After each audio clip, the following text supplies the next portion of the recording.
जे advance 2015 definite integration का एक और क्वेश्चन है। इस क्वेश्चन में हमें गिवन है एफ एक्स एक फंक्शन है that is equal to 7 10 to the power 8x plus 7 10 to the power 6x minus 3 10 to the power 4x minus 3 10 square x for all x belongs to minus pi by two to pi by two. Then हमें identify करना है x F x का 0 से pi by 4 में integration कितना होगा and F x का 0 से पाई बाई 4 में इंटीग्रेशन कितना होगा, है ना। तो पहली तो चीज़ ये कि हमारे पास एफ एक्स गिवन है, ये है, इसको एक बार डायरेक्टली इंटीग्रेट कर दो 0 से पाई बाई 4 में, तो एफ एक्स का इंटीग्रेशन आ जाएगा 0 से पाई बाई 4 में, और उसको चेक कर लो कि 1 आ रहा है या 0 आ रहा है, तो बी और डी में से कोई एक करेक्ट हो जाएगा, है ना, या फिर 1 और 0 कुछ भी नहीं आ रहा है। तो इंटीग्रेशन करने से पहले मैं थोड़ा सा इसको सिंप्लीफाई कर देता हूँ, है ना, एफ एक्स को। देखो इन दोनों में से 7 10 स्क्वायर एक्स कॉमन दिख रहा है, तो 7 10 स्क्वायर एक्स कॉमन ले लिया, कितना बचेगा, पहले वाले से बचेगा 10 स्क्वायर एक्स और दूसरे वाले से बचेगा 1, that is sec square X minus, है ना। इन दोनों में से 3 10 स्क्वायर एक्स कॉमन आ रहा है, तो यदि मैं 3 10 स्क्वायर एक्स कॉमन ले लेता हूँ तो यहाँ से बचेगा 10 स्क्वायर एक्स, यहाँ से बचेगा 1, वो हो जाएगा sec square X. So 3 10 square X into sec square X. अब देखो इन दोनों में से भी सेक स्क्वायर एक्स कॉमन आ रहा है, तो यदि मैं सेक स्क्वायर एक्स कॉमन ले लूँगा तो हमारे पास बचेगा 7 10 to the power 6x minus 3 10 square X multiplied by sec square X. ये हमारा बेसिकली एफ एक्स है। अब मुझे इसको इंटीग्रेट करना है 0 से पाई बाई 4 में, है ना, 0 से पाई बाई 4 में इंटीग्रेट करना है। सो इंटीग्रेशन 0 से pi by 4 F X D x कितना होगा, 0 से पाई बाई 4 एफ एक्स, है ना, एफ एक्स हमारे पास 7 10 to the power 6x minus 3 10 square X multiplied by sec square X D X, यही है। अब यहाँ से क्लियरली दिख रहा है यदि मैं 10x को t बोल दूँ तो ये dt बन जाएगा, ये dt हो जाएगा, ये बनेगा 7 t to the power 6 3t square, 7 t to the power 6 का इंटीग्रेशन होगा t टू द पावर 7 मतलब 10 to the power 7 and 3t square का इंटीग्रेशन होगा 10 टू द पावर 3, तो ये आएगा फाइनली इंटीग्रेशन इसका, है ना। बाकी एक तो हम डायरेक्टली भी लिख सकते हैं, दूसरा लेट करके सॉल्व कर लेते हैं। Put 10x is equal to T, यदि 10x को t पुट किया तो sec square X D X is equal to D T, है ना, ये डी टी बन गया। तो यहाँ से हम क्या बोल सकते हैं कि इतना जो पार्ट है ये बेसिकली डी टी बन गया, दिस इज डी टी, ये डी टी है। ये कितना बनेगा टी टू द पावर 6, ये कितना बनेगा टी टू द पावर 2, ठीक है। तो इससे हमारा क्वेश्चन कितना बन जाएगा, इंटीग्रेशन 0 से pi by 4 F X D X is equal to integration 7t to the power 6 minus 3t square D T, correct. अच्छा लिमिट कितनी होगी, जब x की वैल्यू 0 होगी तो tan 0 0 मतलब t की वैल्यू 0 हो जाएगी, और अपर लिमिट जब x की वैल्यू पाई बाई 4 होगी तो tan पाई बाई 4 1, t की वैल्यू 1 हो जाएगी। इसको इंटीग्रेट कर देते हैं, तो जैसे इंटीग्रेट करेंगे तो t to the power 7 minus T cube आएगा एंड लिमिट रहेगी हमारे पास 0 से 1, तो 1 पुट करेंगे तब भी 0 मिलेगा और 0 पुट करेंगे तब भी 0 मिलेगा, तो इफेक्टिवली ये 0 आ गया। तो यहाँ से आया हमारे पास 0 to pi by 4 F X D X is equal to 0, ठीक है, ये हमारा इसका आंसर हो जाएगा। अब अकॉर्डिंग टू ऑप्शंस देखें तो बी वाला हमें करेक्ट दिख रहा है, 0 से पाई बाई 4 में एफ एक्स डी एक्स 0 है, तो बी करेक्ट हो गया, ठीक है, बी करेक्ट हो गया, डी रॉन्ग हो गया, डी गलत है, ठीक है। अब हम देखते हैं ए और सी में से कौन सा वाला करेक्ट है। तो इसके लिए हमें एक्स एफ एक्स को इंटीग्रेट करना पड़ेगा, तो एक्स एफ एक्स को इंटीग्रेट करते हैं। Integration 0 to pi by 4 X F X D X. अच्छा एफ एक्स कितना था, एफ एक्स हमारे पास था, उसको पुट कर देते हैं, यहाँ से देखते हैं 7 एफ एक्स था 7 10 to the power 6x minus 3 10 square X into sec square X. So 7 10⁻6x minus 3 tan square X multiplied by sec square X dx, ये हमारे पास fx आ गया। अब इसको कैसे इंटीग्रेट करें, तो उसके लिए देखो अभी तो हम इसको इंटीग्रेट करके आए, दैट मीन्स ये एक ऐसा फंक्शन है जिसका इंटीग्रेशन हमें पता है ना, इसको हम अभी इंटीग्रेट करके आए, तो ये एक ऐसा फंक्शन है जिसका इंटीग्रेशन हमें पता है और x का डिफरेंशिएशन हम कर सकते हैं, इनफैक्ट x का तो इंटीग्रेशन भी कर सकते हैं। तो इसको हम सेकंड फंक्शन मान लेते हैं और इसको मान लेते हैं first function, and integration by parts की हेल्प से इसको इंटीग्रेट कर देते हैं। तो कैसे इंटीग्रेट करेंगे, फर्स्ट को एज इट इज रखेंगे x को, इंटीग्रेशन ऑफ सेकंड, इसका इंटीग्रेशन कितना आएगा 10, ये आया था देखो इंटीग्रेशन 7, इनफैक्ट यहाँ पर देखो इसका इंटीग्रेशन कितना आएगा, ये आया था ना 10⁻7 माइनस 10⁻3 है ना। वैसे भी देखो ये dt बन जाएगा, ये 70⁻6 3t स्क्वायर है ना, तो 70⁻6 का होगा t⁻7 मतलब 10⁻7, तो यहाँ से आएगा 10⁻7 और इसका आएगा 10⁻3x, एंड लिमिट है हमारे पास 0 से π/4। तो फर्स्ट को छोड़ा सेकंड का इंटीग्रेशन माइनस फर्स्ट का डिफरेंशिएशन, तो x का डिफरेंशिएशन 1, सेकंड का इंटीग्रेशन 10⁻7 माइनस 10⁻3x एंड पूरे का इंटीग्रेशन, लिमिट है वही 0 से π/4। अब देखो इसमें हम लिमिट इनपुट करते हैं, जैसे ही हम π/4 पुट करेंगे तो ये भी 1 बनेगा, ये भी 1 बनेगा, तो इफेक्टिवली 0 हो जाएगा, एंड जब 0 पुट करेंगे तो ये भी 0, ये भी 0, इनफैक्ट ये भी 0, तो इफेक्टिवली 0 ही आएगा यहाँ से, माइनस है ना 0 to π/4। इसको कैसे इंटीग्रेट करें, तो सबसे पहली तो चीज़ इसमें से कॉमन दिख रहा है 10⁻3x, तो 10⁻3x कॉमन ले लिया, कितना बचा 10⁻4x माइनस 1, उसको मैं ऐसे लिख सकता हूँ 10 square X minus 1 into 10 square x plus 1 that is sec square X dx। अब इसको हम इजिली इंटीग्रेट कर पाएंगे, कैसे, यदि मैं sec स्क्वायर 10x को t बोल देता हूँ या k बोल देते हैं यहाँ पर है ना, put 10x is equal to k, तो यहाँ से sec square X dx is equal to D K हो जाएगा, तो ये वाला पोर्शन जो हमें दिख रहा है ये बन जाएगा डी के, ये डी के हो गया है ना, ये के स्क्वायर और ये के क्यूब, तो इफेक्टिवली हमारे पास बनेगा माइनस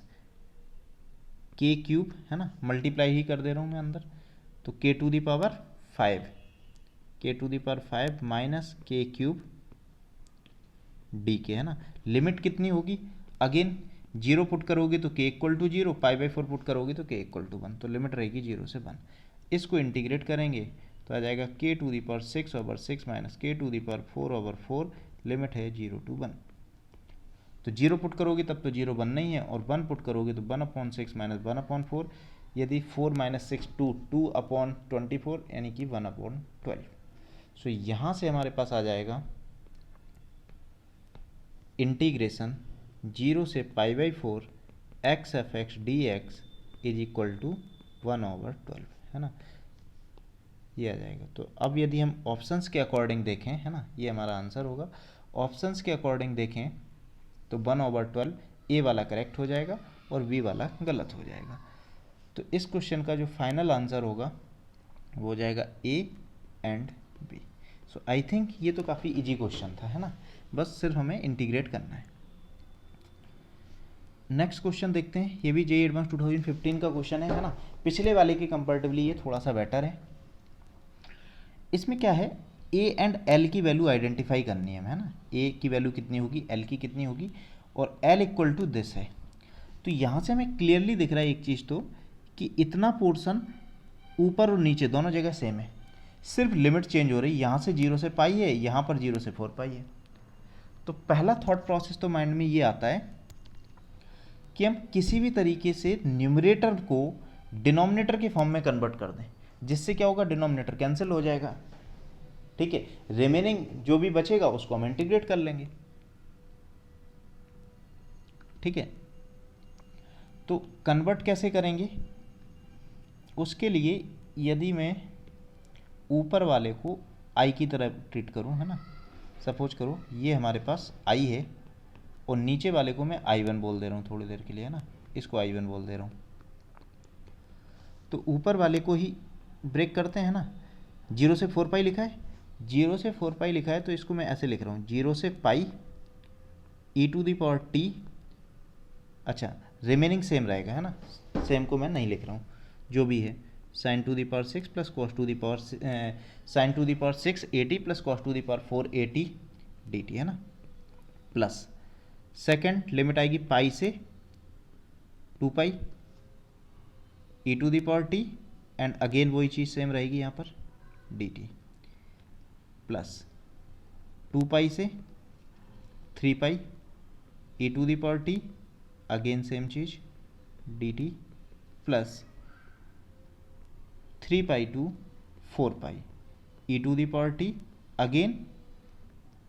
ये वाला पूरा पोर्शन मैंने सेम रखा है ना, सिर्फ मैंने लिमिट को ब्रेक किया, इस पोर्शन को ये यहाँ पर भी रहेगा, यहाँ पर भी रहेगा, यहाँ पर भी रहेगा, एंड यहाँ पर भी रहेगा, ठीक है। अच्छा, यदि तुम इसको देखो तो ये कितना है, sine to the power 680 plus cos to the power 480, वही तो डिनोमिनेटर में, तो ये तो इफेक्टिवली I1 ही लिखा है, ये तो I1 ही लिखा है, तो ये हो गया हमारे पास I equal to I1 plus, है ना। यहाँ पर क्या है, यदि हम इसको देखें क्लियरली तो ई टू दी पावर टी है, एंड अंदर वाला पोर्शन वही सेम है जो डिनोमिनेटर में भी प्रेजेंट है, I1 में भी है, सिर्फ लिमिट चेंज हो रही है, लिमिट पाई से 2 पाई है, यदि लिमिट 0 से पाई बन गई तो फिर ये भी I1 हो जाएगा। तो लिमिट को 0 से पाई में कन्वर्ट करने के लिए मैं क्या करता हूँ, इसमें एक सब्स्टिट्यूशन यूज कर रहा हूँ।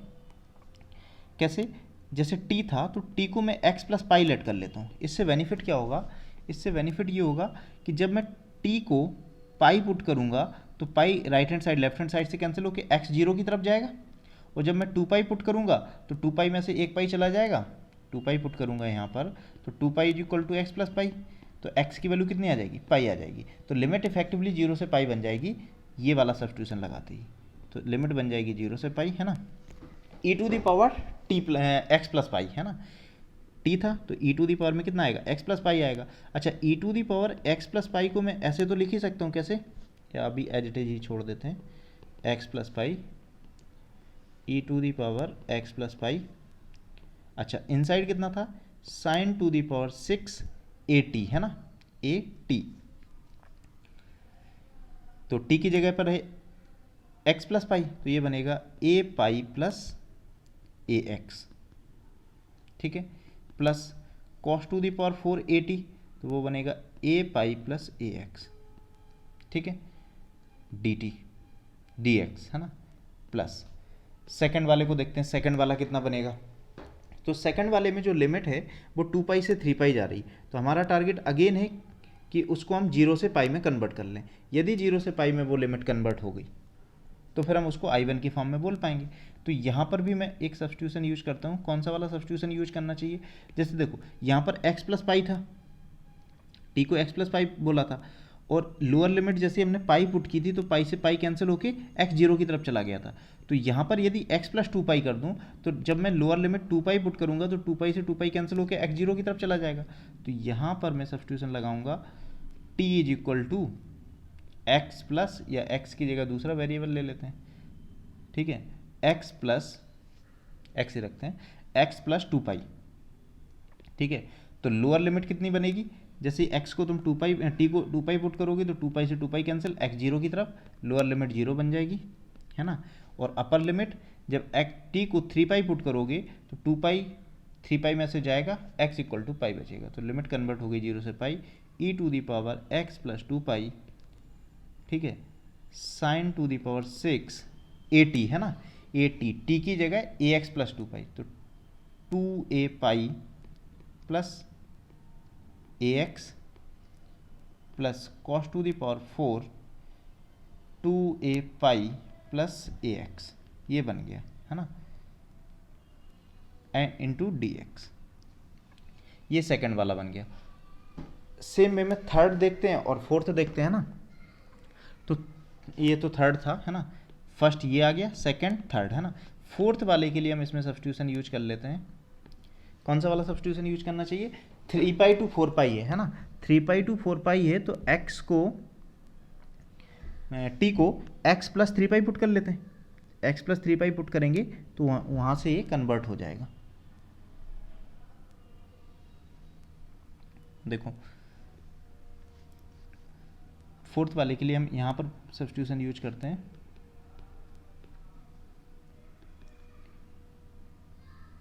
t is equal to x plus 4 pi, not 4 pi, 3 pi, जिससे क्या होगा कि जब t की वैल्यू 3 पाई पुट करेंगे तो x 0 की तरफ जाएगा, और t की वैल्यू जब 4 पाई पुट करेंगे तो x पाई की तरफ जाएगा। तो ये बन जाएगा हमारे पास इंटीग्रेशन 0 से pi e to the power x plus 3 pi sine to the power 6,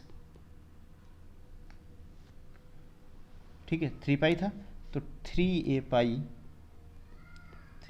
pi plus ax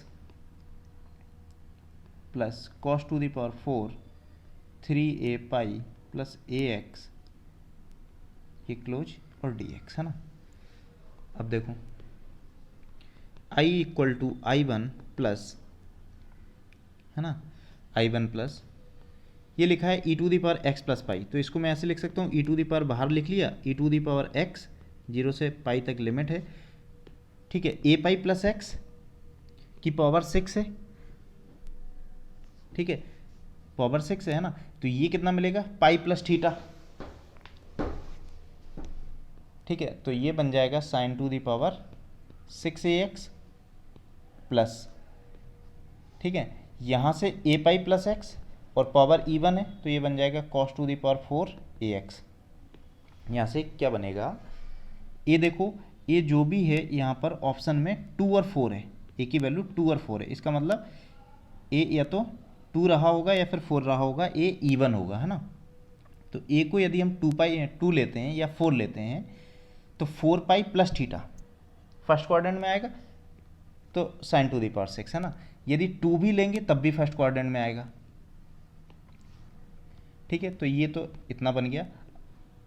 dx plus second वाला कितना बनेगा 0 से पाई, अच्छा उससे पहले एक चीज़ और,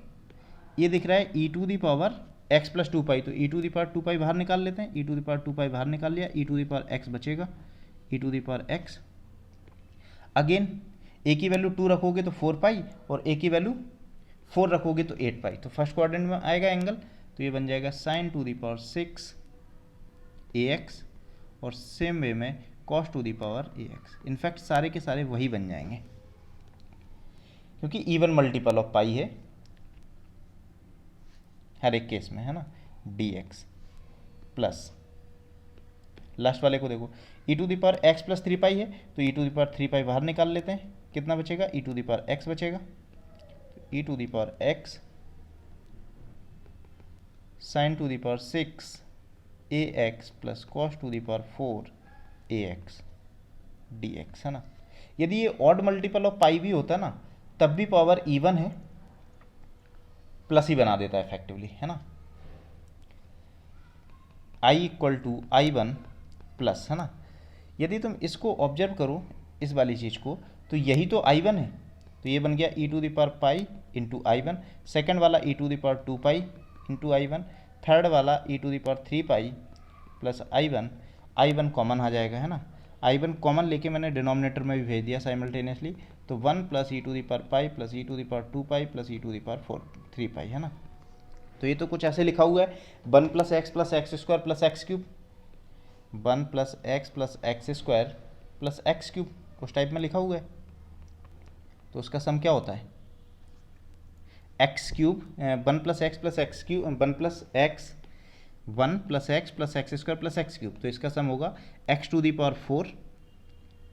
मतलब ई टू दी पावर पाई की होल पावर 4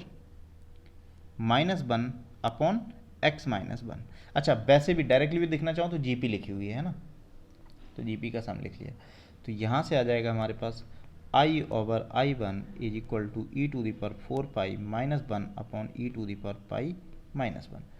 सो ये i अपॉन i1 का आंसर आ जाएगा e to the power 4 pi minus 1 upon e to the power pi minus 1, i upon i1 की वैल्यू ये हो जाएगी, और आई थिंक हमें i अपॉन i1 ही चाहिए था, है ना। और a की वैल्यू 2 और 4 में से कुछ भी ले लो, i अपॉन i1 तुम्हारा यही आएगा 4π-1/π-1।